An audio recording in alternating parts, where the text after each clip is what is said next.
రైతుల పట్ల కనీసం ఒక బాధ్యత లేకుండా ప్రవర్తించడం అంటే ఇదే.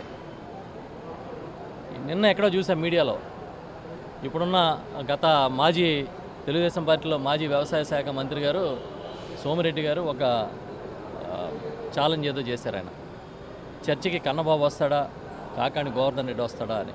మేము చర్చికి రావడానికి ఎప్పుడైనా సిద్ధంగా ఉన్నాం, కానీ ముందు మీరు వెళ్ళి మిర్చి రైతులతో చర్చించండి. గుంటూరులో ఉన్న మిర్చి రైతులతో చర్చిస్తే తెలుస్తుంది ఏం జరుగుతుందో. ఏసీ రూముల్లో కూర్చుంటే మీకు విషయాలు తెలియవు.